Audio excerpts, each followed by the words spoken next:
Hey everyone, welcome back. Ready to dive into something really fascinating today. I'm ready. Let's do it. We're exploring the 5 core values of Taekwondo. Awesome. And no, you don't have to be a martial arts master to get something out of this. Right. That's right. We're really talking about life lessons, the kind that apply whether you've ever set foot in a dojang or not. Exactly. It's like we're going to uncover this hidden treasure, right? Yeah. Hidden in plain sight. We've got some really great source material to work with, too. It really dives deep into the history, the cultural roots of Taekwondo in Korea. It does. And how it's, more than just a list of rules, it's a whole philosophy. It is a whole philosophy deeply intertwined with Korean culture, Yeah. pulling from Confucianism, Buddhism, Taoism. So it's about personal growth, ethical behavior, the mind-body connection, all woven together. Okay, let's unpack this a little bit, starting with the idea of humility. And I'll admit, when I think of martial arts, humility isn't necessarily the first thing that springs to mind. Yeah, it's interesting, isn't it? Because in Taekwondo, humility isn't about being a pushover or lacking confidence. Right. It's about recognizing there's always more to learn, always room for improvement. It's a sign of respect for your instructors, fellow students, and even opponents. Everyone has something to teach you. That reminds me, I was reading something the other day, and it said that the only true wisdom is in knowing you know nothing. And it's about keeping that beginner's mind, right? Like, even if you're at the top of your game, there's always another level to strive for. Precisely. And that attitude of just always being open and eager to learn from anyone is so valuable in all aspects of life, wouldn't you say? Absolutely. It makes me think, like today where everybody's, so quick to share their own opinions. How often do we really listen to, really try to understand a different perspective? Right. Humility is key to being a better listener, better learner, and ultimately a better human. Couldn't have said it better myself. So speaking of valuable qualities, let's talk about courage. That one seems a bit more obvious in the context of martial arts. It does, yeah. I mean, when I think Taekwondo, I think courage, facing your fears, pushing past your comfort zone. But it's so much more than just physical bravery. It is. And it's rooted deeply in Korea's history of facing adversity. There's a fascinating connection to Korean Buddhism as well, this idea of facing suffering with composure, with a calm mind. And our source material even should a story about this Admiral Yi Sun-sin, Oh, yes. who, despite facing overwhelming odds, even betrayal from some of his own allies, managed to lead the Joseon Dynasty fleet to victory against the Japanese Navy. Talk about courage in the face of adversity. It's a perfect example of how courage isn't the absence of fear, but rather the decision to act despite it. It's that mental fortitude, right, that is essential not just in, epic battles, but also in the everyday challenges of life. Absolutely. Think about those moments when you're faced with a difficult conversation or a big presentation, or even just the thought of stepping outside your comfort zone. That's where cultivating courage can make all the difference. It's like that saying, life shrinks or expands in proportion to one's courage. The more we flex that muscle, the more we empower ourselves to live a bolder, more fulfilling life. Right, precisely. And that brings us to a value that often goes hand in hand with courage: perseverance. Okay, perseverance. When I think about that, I immediately go to the physical demands of something like Taekwondo.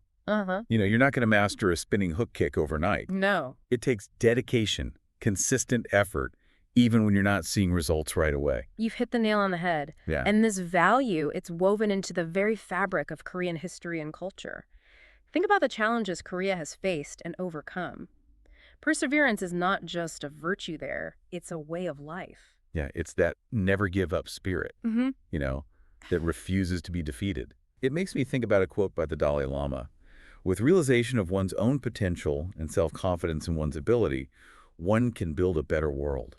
Beautiful. And building anything worthwhile, whether it's a better world or a better version of ourselves, requires immense perseverance. That's right. What's interesting, the material we were going over mentioned that one of the most challenging things for a lot of students is mastering something seemingly as simple as a sidekick. Interesting. It can take, months, sometimes even years of practice to develop the balance, flexibility, and precision required. It's a fantastic example of how perseverance isn't about brute force. Right. It's about patience, discipline, and the willingness to keep refining your technique, even when progress feels slow. And that translates to any field, really, right? Absolutely. Whether you're striving for that black belt in Taekwondo or tackling a challenging project at work, Perseverance is key to achieving those long-term goals. And speaking of essential skills, let's move on to a value that's all about mastering ourselves from the inside out. Self-control. That's Self-control, the ability to master your actions, your impulses, your reactions. It's like a superpower, right? It really is. Yeah. Especially in a world that can feel so chaotic. Mhm. It's about being cool under pressure, Mm. making a conscious choice instead of just reacting to whatever life throws at you. Exactly. And it's so interesting how this value ties back to Taoism, Oh, yeah. that concept of balance and harmony. Mhm. In Taekwondo, you're not just unleashing wild energy, you're channeling it with precision, with control. Right. Like it's about being very intentional. It makes me Yeah. think about like being in a sparring match and your opponent lands a good hit. Right. It's that self-control that keeps you focused, Yeah. that prevents you from just getting flustered, and making a mistake. You respond strategically, not just emotionally. Exactly. Having that inner pause button, Yeah. that split second where you choose how you're going to respond. And that is a game changer, not just in the dojang, but in life too. And that's what I was thinking about. Speaking of outside the dojang, like how does that play out? Does it make you a more patient driver? It's funny you should say that. It's a good question. I do think it influences how I handle stressful situations generally. Instead of getting, caught up in the heat of the moment, I try to take a breath, assess the situation, and then respond in a way that's thoughtful and effective. That is a valuable skill. I mean, really, I feel like so much of the, just like stress and conflict that we all experience comes from that lack of self-control. Yeah. Whether it's, road rage or like social Mhm. media arguments, or even just those moments when like, the printer jams and you're just like, ugh. Absolutely.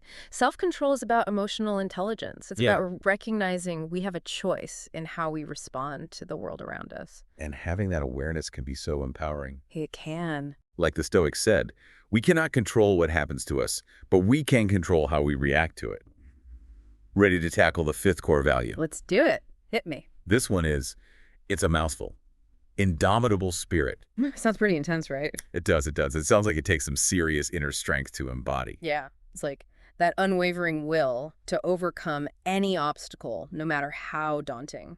And our source material was talking about how ingrained this idea is in Korean history and culture. Wow. When you're faced with challenges, you don't just endure, you overcome. I like that. It's that inner fire, that I'm not giving up attitude. And it's not about being stubborn, right? It's about having this deep-seated belief in your ability to persevere, to rise above adversity, to never give up on yourself or your dreams. Precisely. It's about seeing those challenges not as setbacks, but as opportunities. Oh, I like that. Opportunities for growth. Yeah. For proving to yourself just how resilient you are. Right. And, it makes me think back to the story of Admiral Yi Sun-sin again. Oh, yeah. Talk about indomitable spirit. Right. He's like the embodiment of it. It really is. It makes me think about those times in my own life when, you face those setbacks, those disappointments. Right. We've all been there. And it's that spirit, that indomitable spirit that says, okay, I'm not done yet. I can keep going. It's that voice inside that says, you've got this. Exactly. Exactly. And that's a message that resonates beyond Taekwondo, don't you think? Absolutely. No matter what your background, your goals, cultivating an indomitable spirit can really empower you to live that more fulfilling and meaningful life. It's like having that internal cheerleader that just never gives up on you, Mm-hmm. no matter what life throws your way. It's about cultivating that inner resilience, that deep-seated knowing that you have the strength to handle what comes. It's really amazing to me how these values, which are so rooted in the practice of Taekwondo, can have such a profound impact on our lives, even outside the dojang, right? Absolutely. It's like this blueprint for personal growth, ethical behavior, whether you've ever thrown a punch or not.